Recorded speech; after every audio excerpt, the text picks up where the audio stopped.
Merhaba arkadaşlar, Örgümü Dediniz kanalıma hepiniz hoş geldiniz. Bu videomda sizlere iğne işi olarak yapmış olduğum iğne nakışlı şöyle güzel bir çalışmanın nasıl yapıldığını anlatmak, paylaşmak istiyorum. Paspaslardan seccadelere varana kadar, kilimlere, yolluklara, halılara varana kadar dilediğiniz her türlü bu tarz bir örgüde kullanabilirsiniz arkadaşlarım. Evet, iğne yardımı ile yaptım. Kalın bir halı kaydırması kullandım. Arkası da bu şekilde gözüküyor. Şöyle ipim ise Alize'nin Superlana Max isimli ipi arkadaşlarım. Hemen çok fazla vaktinizi almadan yapımına geçmek istiyorum. Yapımı da bir o kadar kolay. İğne sever arkadaşlarım böyle bu modeli çok sevecekler diye düşünüyorum. Evet arkadaşlar, bu şekilde giriş yaptıktan sonra 1 2 3 şuradan dördüncünün içerisinden giriş yapıyorum. Hemen yanındaki yerden hiç sıra atlamadan giriş yaparak buraya tutunuyorum arkadaşlar ve ipimi çekiyorum ve aşağıya geliyorum. Bakın buradan giriş yapıyorum. Alttan ipimi de arkadaşlar şöyle çeviriyorum ve iğnemi çıkarttıktan sonra çekiyorum.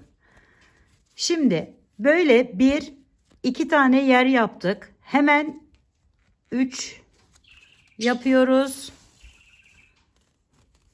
Dördüncüyü yapıyoruz. Ve 5'e çıktığımızda 5. yerimizi yapacağımızda şuradan giriş yaptım. Bu bir sıra buraya atlıyorum. Bir sıra da buraya atlıyorum. Tam ortadaki yerden bakın şuradan giriş yapıyorum. Bu şekilde ve çekiyorum iğnemi. Alttan giden şu ipler bu ipler arkadaşlar. Şöyle çektikten sonra hemen şu şekilde açıyorum. Ve bir tane bu tarafta boşluk bırakıp buradan çıkartıyorum. Daha sonra bunu aşağıya hemen diğerinin yanına giriş yapıyorum bu şekilde.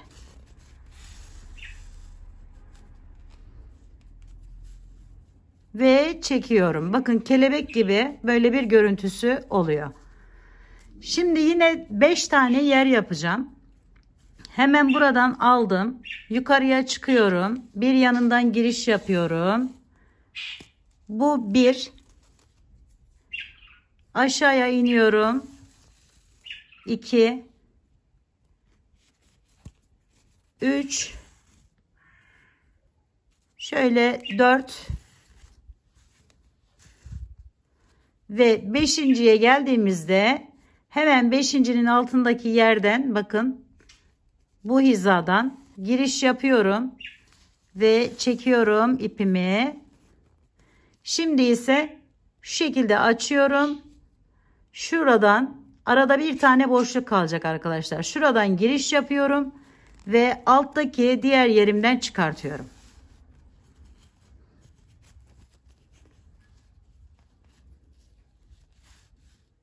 Ve biraz çekiştirdik mi bakın şöyle bir yer oluşuyor.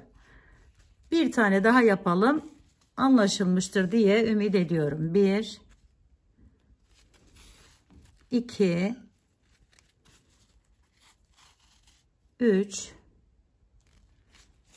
4 5. de yine geldim. Hemen altındaki yerden çıkarttım. Çekiyorum ipimi şekilde ve burayı açıp buradan giriş yapıp, artık başka yapmayacağım için devam edecek olsaydım yine buradan giriş yapıp devam edecektim arkadaşlar. Şöyle yerler oluşturuyoruz. Şimdi bu sırayı bu şekilde yaptıktan sonra bir üst sırada da aynı şekilde devam edecek arkadaşlar.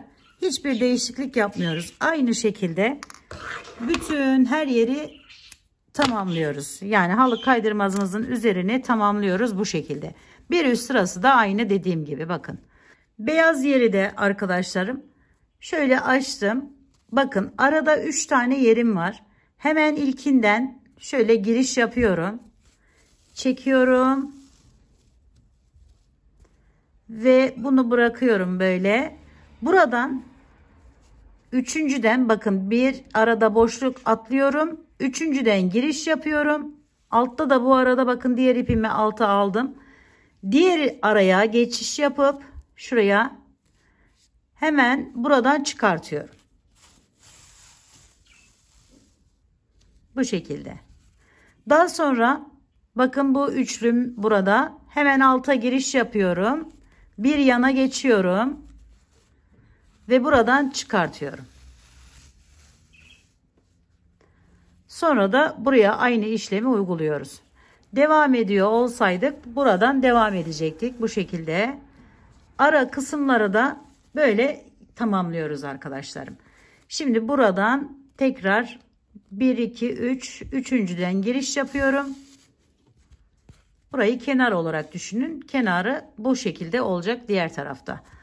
Şimdi bu şekilde modelimizi yaptıktan sonra biraz da kenar kısmında sizlere anlatmak istiyorum. Kenarını önce gördüğünüz gibi altta beyaz giden bir ipim var. Şöyle hemen bir miktar ondan da göstereyim sizlere. Bu kenarları da hepsi aynı arkadaşlar. Hiç değişiklik yok. O yüzden şöyle şuralardan başlayayım. Önce bir sıra şeklinde şöyle bir zincir çektim, bağladım.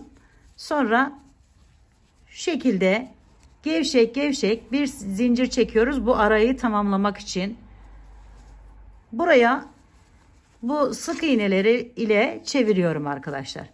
Köşe olduğu için burayı bir tane daha yapıyorum. Bir tane zincir çektim ve hemen bir delik atlayıp diğerinden alarak devam ediyorum. Şimdi bir delik atlıyorum, devam ediyorum. Burada arada zincir çekmenize gerek yok arkadaşlar. Onu da söylemeden geçmeyelim. Şöyle. Çünkü burası birbirine yakın zaten. Hemen böyle devam edelim. Bu kadar yeterli. Bu şekilde devam ediyoruz. Daha sonra ise diğer renk ipimi alıyorum. Şöyle onu da buradan başlayayım.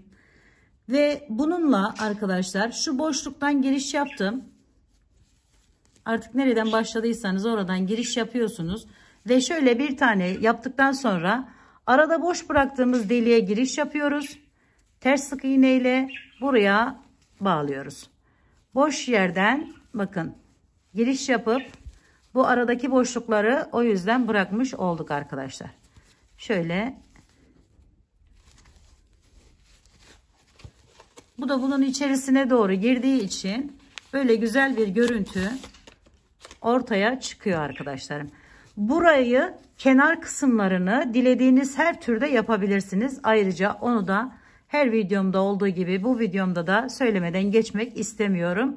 Bu tamamen yeni gelen arkadaşlarım için, kanalıma yeni gelen arkadaşlarım için bu şekilde göstermek istedim. Evet bakın şöyle içerisine alıyor. Burada gördüğünüz gibi.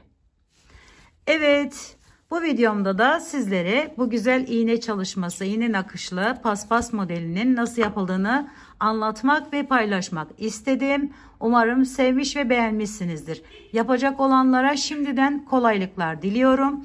Bir dahaki videomda görüşmek üzere. Hoşça kalın, sağlıkla kalın. Allah'a emanet olun arkadaşlar.